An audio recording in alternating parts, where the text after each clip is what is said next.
क्या आप लोगों को स्टडीज़ के दौरान जो हैं वो अपनी स्टूडेंट जॉब जो है वो करनी चाहिए या नहीं?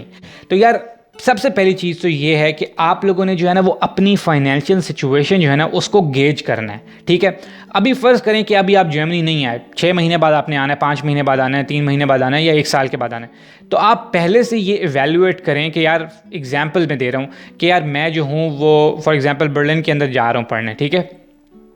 वहाँ पे जो है वो अप्रॉक्सीमेट जो है वो रेंट जो है वो मेरा 300 यूरो होगा, ठीक है? मेरी जो ग्रोसरीज़ हैं उसके ऊपर प्रॉब्ली जो है वो 100 यूरो 150 यूरो जो लग जाएंगे, ठीक है? हेल्थ इंश्योरेंस के इतने हो जाएंगे। तो वो कैलकुलेशन आप करें कि फ़र्ज़ करो कि मेरे 600 यूरोज़ 500 यूरोज़ 700 यूरोज़ जितना भी आपका जो लाइफ स्टाइल है उस हिसाब से जो आपका बजट है, जितना आप अफोर्ड कर सकते हैं वो आपका लगेगा, वो आप कैलकुलेट करें, ठीक है? उसके बाद आप ये कैलकुलेट करें कि यार मैं अगर पहले सेमेस्टर में जॉब नहीं करता, यानी कि पहले 5 महीने पहले 6 महीने में जॉब नहीं करता और मेरा 600 euro for example per month जो है वो लग रहा है, यानी कि 600 मैं इन्वेस्ट कर रहा हूँ और 6 महीने बाद जो है या 5 महीने बाद वो 3000 यूरो 3600 यूरो जो है वो इन्वेस्टमेंट हो जाती है और उसका रिटर्न अभी तक कुछ भी नहीं आया, वो आप सिर्फ लगा ही रहे हैं। तो उसके बाद जो सेमेस्टर ब्रेक आएगी उसके अंदर जो 1 महीना आएगा, क्या मैं उसमें काम करके उसका 50% या उसका 40 30 20% भी उसका अगर वापस ले लूँ तो क्या ये मेरे लिए जो है ये पॉसिबल है? क्या मेरे लिए फीजिबल है? क्या मैं ये अफोर्ड कर सकता हूँ इतनी इन्वेस्टमेंट करना, या मुझे साथ साथ ही जॉब करनी है और साथ साथ जो मैं इन्वेस्ट कर रहा हूँ पर मंथ वो मैं उसको रिकवर भी करना चाहता हूँ? तो ये चीज़ें आपने जो है ना इस हिसाब से गेज करनी है। दूसरी चीज़ ये कि आपने देखना है कि आप किस कोर्स में पढ़ने आ रहे हैं, ठीक है? उस कोर्स का डिफ़िकल्टी लेवल क्या है। ऑफ कोर्स अगर आपका इंटरेस्ट है उस कोर्स में ऑलरेडी और आप वाकई जो है वो जेन्युइनली पढ़ने की नीयत से उस कोर्स में आ रहे हैं, यानी कि इस चक्कर में नहीं आ रहे कि सिर्फ एडमिशन लूँगा और ओरिजिनली जो है मैं पार्ट टाइम काम करता रहूँगा, अगर तो आप इस माइंडसेट से आ रहे हैं तब तो जो है वो कोर्स आपको बिल्कुल जो है ना वो मुश्किल नहीं लगेगा, ठीक है? वो एज सच नॉर्मल होगा, जो उसमें हल्की फुल्की जो टेस्ट वगैरह होते हैं वो तो ऑफ कोर्स आपको पढ़ना ही होगा। तो आप उसके साथ गेज करें कि यार मेरा पढ़ने का ये स्टाइल है, मुझे जो है वो इतना टाइम चाहिए होता है, मैं इतनी देर में तैयारी कर लेता हूँ, इतना टाइम मेरा फ्री बच जाता है हर हफ्ते, तो ये मैं बजाय इसके कि मैं इसको वेस्ट करूँ मैं एक स्टूडेंट जॉब में लगा सकता हूँ या नहीं लगा सकता, या मैं ज़्यादा या मैं 10 घंटे की बजाय मैं 20 घंटे पढ़ूँ तो तब मैं पास कर सकता हूँ एग्ज़ाम। तो ये आपने अपने पढ़ने के स्टाइल से, कोर्स की डिफ़िकल्टी लेवल से आपने खुद गेज करना है कि यार मुझे जो है वो मेरे लिए क्या फ़ीज़िबल होगा, मैं फुल टाइम पढ़ता ही जाऊँ या मैं साथ साथ काम भी करना अफोर्ड कर सकता हूँ, ठीक है? अपने स्टडी के स्टाइल के हिसाब से ये 2 चीज़ें आपने गेज करनी है कि अपने कोर्स का स्टाइल, अपने पढ़ने का स्टाइल और आपका जो फाइनेंशियल सिचुएशन है, जो फाइनेंशियल स्टेटस है उस वक्त एज अ स्टूडेंट, वो आपने चेक करना है, ठीक है? क्योंकि ब्लॉक्ड अकाउंट ऑलरेडी आपके पास होगा तो आपने जो है वो एक अमाउंट तो आपके पास पर मंथ आप निकाल सकते होंगे, ठीक है? वो तो कोई इशू होगा नहीं आपके पास। तो ये 2 चीज़ें जो है ना ये इंपॉर्टेंट चीज़ें हैं जो आपने गेज करनी है जब आपने ये डिसाइड करने कि क्या आपको स्टूडेंट जॉब करनी चाहिए या नहीं।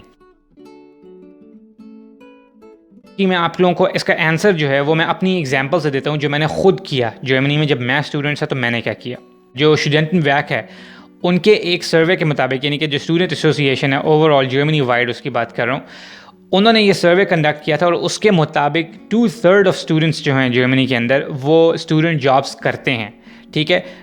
ये एक बहुत बड़ा नंबर है और काफ़ी ज़्यादा स्टूडेंट्स जो है वो इंटरेस्टेड होते हैं स्टूडेंट जॉब्स करने में, क्योंकि सब लोग जो हैं उनको स्टूडेंट्स जो हैं उनको फाइनेंशियल जो है वो नीड्स होती हैं। तो मैंने जो है ना अपने केस में मैं अपनी बात कर देता हूँ कि मैंने स्टूडेंट जॉब जो है वो की थी और मैंने स्टूडेंट जॉब बेसिकली जो है वो बहुत एक्सटेंसिवली नहीं की थी और मेरी जो स्टूडेंट जॉब थी वो यूनिवर्सिटी के अंदर नहीं थी। यानी कि स्टूडेंट जॉब्स जो हैं वो बेसिकली 2 किस्म की आप लोग कर सकते हैं अगर उसको ब्रॉडली डिफाइन करें। एक तो जो होती हैं यूनिवर्सिटी के अंदर आप करते हैं, ठीक है, जो आप कैंपस में करते हैं, जैसे स्टूडेंट असिस्टेंट की जो जॉब होती है, जो रिसर्च असिस्टेंट की जॉब होती है, या आप किसी भी तरीके से जो है वो यूनिवर्सिटी के अंदर किसी प्रोजेक्ट में कंट्रीब्यूट कर रहे हो, तो एक किस्म की वो जॉब होती है। जो दूसरी टाइप की स्टूडेंट जॉब्स होती हैं वो यूनिवर्सिटी से बाहर होती हैं, ठीक है, जिसके अंदर कोई भी जॉब हो सकती है, वो वेटिंग टेबल्स भी हो सकती है, वो डिस्ट्रीब्यूटिंग फ्लायर्स भी हो सकती है, वो कोई भी जो जॉब है पॉसिबल जॉब जो कैंपस से बाहर है वो हो सकती है। तो मैंने आउटसाइड कैंपस जो है वो स्टूडेंट जॉब की थी। दूसरा उसमें ये बता दूं कि मैंने फर्स्ट सेमेस्टर में अपने जो है ना वो बिल्कुल कोई जॉब नहीं की थी। उसकी 2 बड़ी मेन रीजंस थी। एक तो ये कि मिली कोई नहीं, दूसरा ये कि जब आप पहले सेमेस्टर में नए नए आते हैं तो फर्स्ट 3 मंथ्स के पास आपके पास वैसे भी जो है वो टेम्प्रेरी जो है वो स्टूडेंट वीज़ा होता है और 3 महीने के बाद आप लोगों ने जो है वो उसको एक्सटेंड करवाना होता है, जो आपका फॉरेनर्स रजिस्ट्रेशन ऑफिस है उसके अंदर जाके, और तब आप लोगों को जो है वो depending upon the course of your studies 1 साल का या 2 साल का वो वीज़ा जो है वो मिलता है और उसके बाद आप जो है वो स्टार्ट करते हैं रेगुलर अपनी स्टूडेंट लाइफ, और तब आपके ऊपर जो रेगुलेशन सारे जो है ना वो इम्प्लीमेंट होते हैं। तो इसलिए पहले सेमेस्टर में तो एक तो टाइम भी बिल्कुल नहीं था, दूसरा ये कि अपॉर्चुनिटी भी नहीं थी, लीगली अलाउड भी नहीं था और मिली भी नहीं। तो ये सारे फैक्टर्स जो है एक कंबाइन हो गए। दूसरे सेमेस्टर में मैंने जॉब की थी, लेकिन उसमें भी जो है वो बहुत नॉमिनल, और उसकी रीज़न भी ये नहीं थी कि मैं जो हूँ वो ज़्यादा करना नहीं चाहता था, अवेलेबल ही जो है वो थोड़े अरसे के लिए जॉब थी। लेकिन मैं ये आपको बात क्लियर कर दूं कि मैंने हमेशा से जो है वो अपनी फ़र्स्ट प्रायोरिटी जो है वो स्टडीज़ पे रखी हुई थी, कि ये नहीं था कि कोई फाइनेंशियल कंस्ट्रेंट्स नहीं थे और जो है वो फाइनेंशियली कोई प्रॉब्लम नहीं था। फाइनेंशियली ऑफ कोर्स फाइनेंशियली जो है वो सिचुएशन तो टफ थी, लेकिन जो स्टडीज़ है उसको मैंने फ़र्स्ट प्रायोरिटी पे रखा हुआ था, और साथ साथ जितनी मुझे ऑप्शंस अवेलेबल हो सकती थी स्टूडेंट जॉब की, उसको भी मैंने जो है ना वो एज एन ऑप्शन 2 जो है ना वो रखा हुआ था। तो मैंने किया था वो ये किया था कि स्टडीज़ ख़त्म करने के बाद, यानी सेमेस्टर ख़त्म करने के बाद जो 2 सेमेस्टर्स के दरमियान जो ब्रेक आती है, स्पेशली जब सेकेंड सेमेस्टर के बाद जो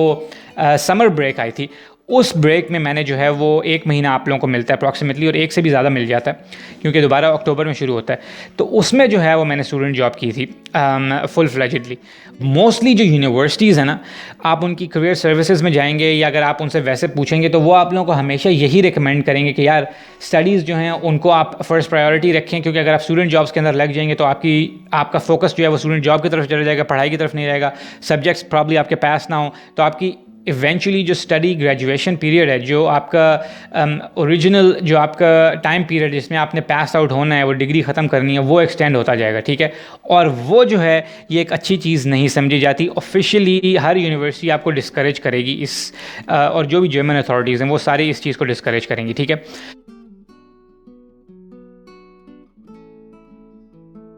एक चीज़ ये है कि देखें, आप ये जहन में रखें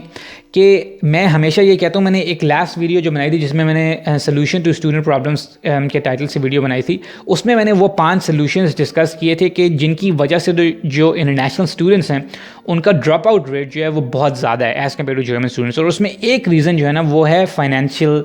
कंसर्न्स, जो फाइनेंशियल कंस्ट्रेंट्स हैं, कि इंटरनेशनल स्टूडेंट्स जो हैं स्पेशली जो EU के बाहर से हैं उनको फाइनेंसेस का बहुत प्रॉब्लम होता है। और वो रीज़नेबल एक लॉजिकल रीज़न भी है, क्योंकि जो हमारा स्पेशली अगर साउथ एशिया का देखें तो जो एक्सचेंज रेट है, जो करेंसी का एक्सचेंज रेट है, वो उसमें और यूरोज़ में बहुत ज़्यादा फ़र्क है। तो आप अगर ज़्यादा पैसे भी अपने साथ लेके आए तब भी वो इतने ज़्यादा नहीं होते। तो इसलिए वो स्टूडेंट्स जो हैं वो ऑलरेडी जो है ना वो under a lot of stress होते हैं, कि उनको हर वक्त यही जहन में बैक ऑफ द माइंड होता है कि यार अगर पैसे नहीं अर्न किए स्टडीज़ के साथ साथ तो उसके बाद क्या होगा, ब्लॉक्ड अकाउंट में पैसे ख़त्म हो जाएंगे तो उसके बाद पैसे नहीं हैं। और ये एक जेन्युइन कंसर्न है, ठीक है। तो इसलिए यार मैं आपको ये कहूँगा कि देखें, मैंने एग्जैक्टली उस वीडियो में ये कहा था कि एक पैराडॉक्स है कि अब आप स्टडीज़ में काम करने लग जाएं, ज़्यादा फोकस स्टूडेंट जॉब को दें, पढ़ाई को थोड़ा नीचे कर दें, बैक पे ले आएँ, सेकंड प्रायोरिटी पे ले आएँ और स्टडीज़ करते जाएं क्योंकि आपके पास पैसे नहीं हैं, या पढ़ाई को ज़्यादा टाइम दें और स्टूडेंट जॉब को जो है वो नीचे ले आएँ। यार इसमें मैंने एग्जैक्टली यही आपको मेरी सजेशन है, यही टिप है कि दोनों को आप साथ लेके चल सकते हैं। सिर्फ आपने ये इवेल्युएट करना है कि मैं जो हूँ वो कितना टाइम स्टूडेंट जॉब को जो है वो देना अफोर्ड कर सकता हूँ, ठीक है। क्रेजीली उसके पीछे भागना भी जो है ना वो भी कोई अक्लमंदी नहीं है, क्योंकि अगर आप लेट्स से कि आप बहुत ही एफिशिएंट हैं और आप पहले सेमेस्टर में आते ही जो है वो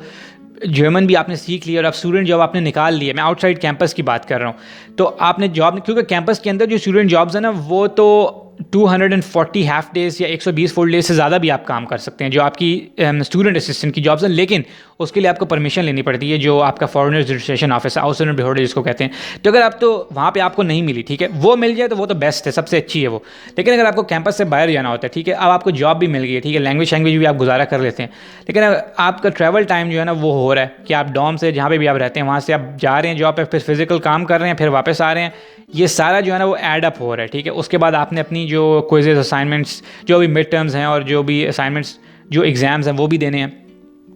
तो इससे आपने जो है ना वो अपने आप को खुद गेज करना है कि यार अगर तो मैं हफ्ते में मेरे पास 4 घंटे फ्री बच रहे हैं, 6 घंटे फ्री बच रहे हैं, तो उसमें मैं ये लगा दूं, या मैं जो है वो अपनी पढ़ाई को कॉम्प्रोमाइज़ करके उसमें से 10 घंटे निकाल के जॉब पे जाऊं, ठीक है। क्योंकि आपको तो यहाँ पे कोई कहेगा नहीं यूनिवर्सिटी में कि यार मत करो स्टूडेंट जॉब, वो तो आपके ऊपर है अपने कि आपने अपना स्केड्यूल कैसे बनाना है। तो और बहुत सारे स्टूडेंट्स जो हैं वो स्टूडेंट जॉब को टाइम देने की वजह से जो है वो कोलैप्स कर जाते हैं अपनी पढ़ाई में, यानी कि वो उस वजह से वो जो है वो फेल हो जाते हैं पहले सेमेस्टर में, ये 2-3 सब्जेक्ट्स में फेल हो जाते हैं। तो देखें, अगर आप इस चीज़ को भी देखें ना, तो ये भी कोई लॉजिकल डिसीजन नहीं है, कोई अच्छा रीजनेबल डिसीजन नहीं है कि अगर आप स्टूडेंट जॉब पे बहुत ज़्यादा फोकस दे दें। वो इसलिए क्योंकि वो जो अगर आप एक सेमेस्टर के बाद 3-4 सब्जेक्ट्स में फेल हो गए हैं, तो अब आपने वो 4 सब्जेक्ट्स दोबारा क्लियर करने हैं, फिर आपने उसके लिए टाइम इन्वेस्ट करना है, फिर आपने उसके लिए एनर्जी इन्वेस्ट करनी है। वो सारा जो टाइम आप दोबारा तैयारी में लगाएंगे और उसकी प्रिपरेशन में लगाएंगे, वो एक्चुअली आप टाइम बचा सकते थे अगर आप शुरू में ही उसकी तैयारी साथ साथ करते रहते और थोड़े टाइम के लिए स्टूडेंट जॉब भी करते रहते।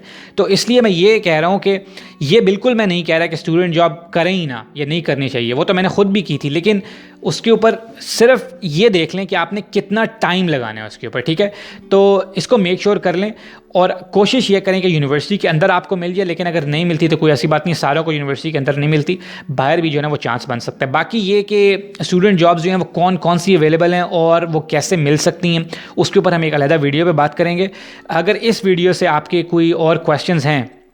या कोई कंसर्न्स हैं तो वो आप कमेंट्स में लिखें। ये वीडियो देखने के लिए बहुत बहुत शुक्रिया।